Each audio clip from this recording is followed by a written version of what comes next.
John Moore reporting for sportsandmore.com from the Dartmouth Sportsplex, joined by Steele Subaru forward Evan MacKinnon. Evan, tell me a little bit about the season. Obviously, a lot of success here in Dartmouth, but tell me about your season.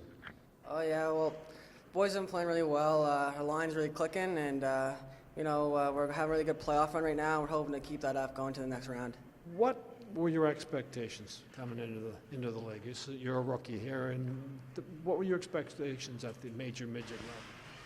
Well, I knew it would be a faster pace and like bigger, stronger guys. Like I'm not the biggest guy, but I am a little bit heavy, so I find I can take body maybe a little better than others that for my size. But I expect to come in, adjust to it. It's gonna be a faster league, like I said. So I thought right now I've adjusted well and keep it going into the playoffs. As for you had a lot of success this year and piled up some points, but can you point to a couple reasons or two why you've had the success you've had this season? I think just staying confident, just not getting too hard, not getting too low. Working with my line mates, they're great. We have such good chemistry, and a lot of credit to them. They set me up on plays and stuff like that. So just staying confident and believing in myself. There's one area where you feel you made the greatest strides of improvement in this year. What would that be? Well, last year I played center all year long, and this year Steve put me on the wing, and I thought I adjusted really well. At the start of the year I was a little shaky, kind of getting drawn to the puck a little, but since the years went on, I made the adjustment to stay on my side of the ice and playing both ends, and I think I really adjusted well. Well, Evan's he's small but dynamic. He's kind of reminds me of an Evan Cornway. He's got explosive speed to the outside, but once he gets a step on the D, he takes it to the net. A lot of kids at this age will go around the net and look for a softer play, but he's not afraid to drive the net.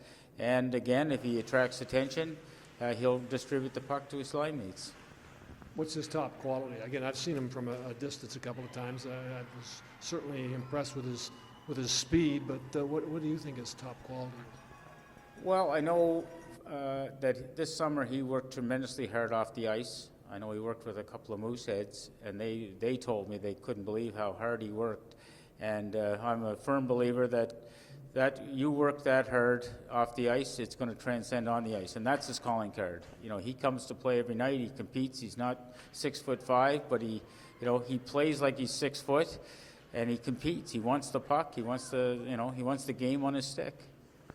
And the impact that he's made on your hockey club, we already talked about the line, but the impact that he had here? Well, I think we have a lot of older players on the team, and historically I've always sort of spread that around a little bit to make sure the younger guys are looked after. But Evan and his line mates, they intimidate with speed and skill.